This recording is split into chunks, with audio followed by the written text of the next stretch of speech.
Today's talk is titled Practicing Presence, Bringing Mindfulness into Everyday Life, to be delivered by Margo Biggs. Margo's journey began in the Deep South, where her early years were spent exploring the natural beauty of North Florida. At 19, an exciting opportunity arose in the fashion industry, leading her to leave her southern roots for New York City. This opened doors to a world of travel and exposure to the rich art scenes of New York City, Chicago, and Europe. In Chicago, she embraced a new phase of personal growth. She married and started a family. In the mid-'80s, she discovered yoga and meditation, practices that she continues to this day. However, life took a sharp turn for Margo in 2009, causing her to return to her hometown with her youngest son.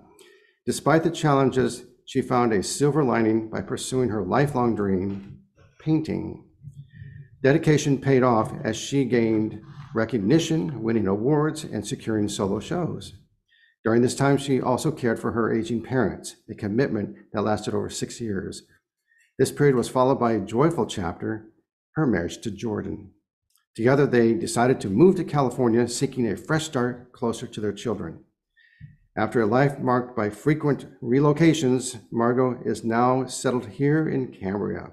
She is passionately dedicating herself to her art career, drawing from her rich experiences and building a beautiful life. Margo.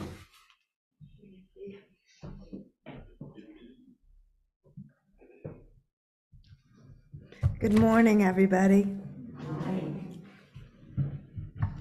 During this difficult time in history, with authoritarianism on the rise, gun violence, terrorism, war, intolerance, and anger the norm, may I make a suggestion? Take a journey inward. This journey will take you to a place to heighten awareness of yourself, of others, and of the world around you. It will bring you greater inner peace, tolerance, and understanding of yourself and of others. Initially, this will be a journey of curiosity and contemplation. With persistence, the journey will lead you from your head to your heart.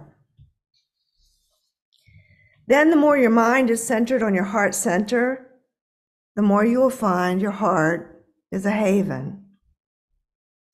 So where do we begin this journey? We begin by opening our minds to two possibilities. We are not our thoughts, and we are not our emotions. This idea was introduced to me many years ago, though it wasn't until about 10 years ago that I was able to truly grasp it. At that point, I had been a practitioner of meditation for close to 30 years. My method was simply to focus on my breath. This practice pulled me through decades of loneliness and hardship. Through great challenges, I persevered, largely due to my daily practice of meditation, which helped me stay calm as I raised my two sons alone, far from family and friends. By 2009, divorced and bankrupt, without so much as a car or a home, I moved back to Pensacola, where the living conditions would be much more favorable than the Chicago area for my youngest son and for me. We moved into a 2-bedroom townhome with plastic kitchen cabinetry and an old pink shag carpet. The older of my two sons was by then attending college in California. In the fall of 2012, I was asked to move into an apartment above my parents in the old family home on the bay. My mother had been diagnosed with dementia, and my father's physical ailments were many, though his mind was quite clear. I was to look after them, make them dinner each night, and take them to their numerous doctor's appointments. By the spring of 2013, my mother's dementia had taken a strong hold, and my father's misdiagnosed back pain left him more and more debilitated by the day. He was in so much pain. This man who never complained and had the sunniest of dispositions was clearly miserable. The spinal injections and back operation from the year before left him in far worse shape, and the doctors didn't know what was wrong. During this time, my mother would venture in and out of clarity until two completely distinct personalities were all that was left of this talented, intelligent woman. She was either pleasant and confused or absolutely enraged. 2013 was a brutal year. By the end of the year, a chiropractor correctly diagnosed my father as being in need of a hip replacement. The operation was a success, and by January of 2014, he was his old self again. Yet my mother's mind continued to deteriorate, and she was smart enough during her periods of clarity to know it. By 5 o'clock every evening, the sundowners effect would take hold, and for whatever reason, she would become enraged with either my father or me. Though by then we had hired help 5 mornings a week, there was no one else willing to periodically relieve us. Sharon had been my parents' housekeeper for years. She'd come over 1 morning a week to clean, and Mom really liked her. So we slowly expanded her mornings to 5, just to care for my mother. She would occupy her with gardening, where she was always very happy digging in the dirt, as my mother would often say. We tried to hire someone from a caretaker service to help in the afternoons, but my mother, in moments of clarity, would catch on and get so angry with my father that he would literally start trembling until he finally decided it was not worth trying to get yet another caretaker that would fit our needs. So for many months, from 1 o'clock in the afternoon until she went to sleep, it was just Dad, my son Matthew, my crazy mother, and me. In April of 2014, my oldest son, having graduated from college, returned from a backpacking trip in Europe and India. His intention was to stay for us for 2 months. Yet when he saw the chaos we were living in, he chose to stay much longer. I'll never forget him standing next to me at the kitchen sink. I had developed a habit of breathing very deeply and slowly in order to stay calm. Living with a father who was very hard of hearing, a son who was busy being a teenager, and a crazy mother, I didn't realize that this deep breathing was audible to anyone other than me. It is a forced, focused, yogic breathing, which had served me very well for many years. William then suggested that I let that method of self-calming go. He suggested I try residing in the awareness of the moment, to let my breathing just be as it is naturally, and to attempt to get in touch with that part of me that is not my thoughts and is not my emotions. What he was suggesting was a practice of deep mindfulness, moment by moment. The stress I was living under was enormous. This I had pushed out of my mind in order to give my son and my parents the care they needed. Yet I was completely broke. I had no college degree, no career, no potential partner, and no significant inheritance to depend upon. To my surprise, I caught on very quickly. Initially, I disidentified myself from my thoughts by visualizing them as a movie on a screen. With this technique, I was able to find a part of myself who was a witness to my thoughts, and by extension to my emotions as well. I did not bother to contemplate who this entity within myself was. I just simply kept putting it into practice. This resulted in a deepening of my level of awareness and who I was behind my thoughts and my emotions. Immediately, the benefits revealed themselves to me. My awareness of the world around me increased tremendously. My senses seemed to be heightened. I noticed more beauty around me. My thoughts were largely limited to what was happening in the moment, alone. So the anxiety and the worry, the stress of my day-to-day life diminished. My thoughts were clearer, my understanding, acceptance, and compassion for others increased. My fears and judgments, my victim mentality and concern what the future would hold for me once my parents had passed, all these thoughts and emotions would still arise, yet I was able to detach myself from them.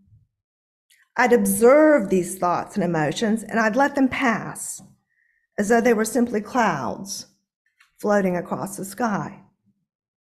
Through detaching my true self from my thoughts and my emotions, I had found inner peace. I learned to reside in beingness. With greater observation and mental clarity, I was more accommodating and available to my parents and my sons. I became more present, and I listened more intently. Instead of avoiding my mother, I became aware of her fear. My compassion for her grew, and I found myself approaching her without the anxiety arising within myself that she would become enraged.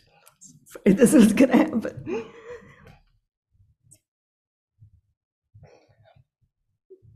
I took the risk, and I found myself touching her more often. Hugs were not freely given in my family, and it was even less frequent with my mother's late-stage dementia and the everyday anger that came with it. The real validation that I was on the right track came one day when she asked me to help her fasten her bra. I'm sorry, y'all. It's freaking been 10 years this year. It's been 10 years, 9 years. Anyway, sorry. Thank you. Slowly and carefully, I fastened each hook and I straightened her straps. And then I laid my palm gently on her upper back, below her shoulder for a moment, and I left it there. Her entire body seemed to breathe a sigh of relief, and she visibly relaxed. A gentle touch. It worked wonders on her nerves. It was so simple. Over the coming months, before we finally put her in a home, we were able to find a way to keep her calm most of the time. Yes, she would arrive at dinner sometimes in her thin white nightgown with nothing underneath. She once tried to go outside in nothing more than a Pacific sarong. She'd put her damp gardening shoes in a heated oven to dry and forget about them. One afternoon, I found an open box of frozen steaks on the stove. The steaks still sealed in plastic, with the bottom of the cardboard box burned black in the shape of the electric burner. She'd regularly lock my son out of the house by fastening the chain lock on the door to the garden basement where his bedroom was. He'd have to go outside to get to the main floor, sometimes in the pouring rain. Yet, amidst all this chaos, the four of us had found real joy in caring for my mother. It was just 2 out of the 4 people who lived with her who worked at separating out our useless thoughts and unhealthy emotions from the present moment. Yet in doing so, we were able to be at peace and stay calm, which spread to my father and to my younger son. Of course, we still used our minds and did plenty of thinking, but our minds were being used intentionally. We were practicing mindfulness. The useless clatter faded away, or chatter. The unnecessary emotional drama did not exist. In between the useful thoughts, there was stillness. It was a very difficult period of our lives, full of great beauty and deep love, and a whole lot of disappointment and pain. Yet, in disconnecting from our thoughts and emotions, we had found a haven within our own hearts. This was not something my father or teenage son were interested in, yet William and I were the ones really running the house. My father was very hard of hearing and had severe neuropathy in his legs, among other things. And my mother was enough for him to deal with beyond the difficulty he had of simply walking or even getting dressed. But this practice of presence, of residing in our heart center, had a ripple effect. Yes, my mother still had nasty episodes most every day, but they were less severe. And we had found a way to dine together each night peacefully, with laughter and with love. The 5 months before we put my mother into a home are some of my fondest memories, especially the evenings around the dinner table with my parents and my sons, keeping the conversation simple so as not to confuse and agitate my mother. My father reciting poetry and telling jokes, my sons laughing. In the early stages of residing in this heart haven, most of us will be pulled away quite often. I still am.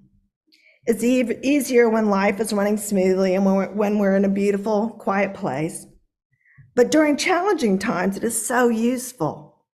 We can avoid so much stress, anger, and sadness by learning to disidentify with our thoughts and our emotions, by learning to live in the present moment and be mindful. There are many techniques we can use. One can simply pause and focus solely on one's breath for several minutes.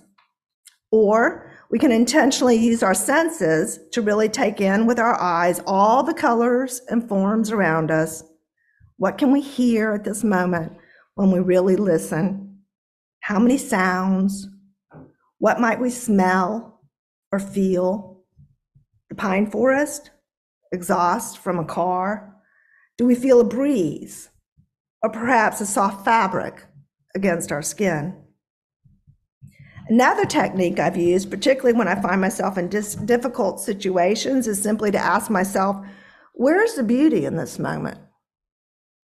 It can easily be found in the miracle of our human bodies, in the color of the sky, or the sound of the waves, in the love I have for my sons, in the smile of a child, or of you.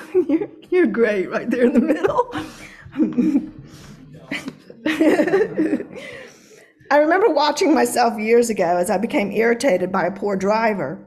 I began to observe my thoughts, and I said to myself, why are you so bothered by someone you have no control over? Why upset your peace of mind? So I started to develop the attitude to let them be. This later extended to the betrayal of false friends, to my brothers who rarely came by to see our father, to people I knew well who spread nasty rumors. I encourage you to find out for yourself. Let them be. It takes practice all the time, every day. Yet, just as with repetition and practice, a musician will master his instrument by first practicing his scales and playing simple compositions, so too can we start simply. In finding your heart haven, you will find inner peace. Take the journey inward and explore the possibility that you are not your thoughts and you're not your emotions. Still, alert presence, moment by moment mindfulness. To quote Eckhart Tolle, the joy of being is the joy of being conscious. To realize being, we need to step out of thinking. I invite you to realize this dimension of consciousness within you. Thank you.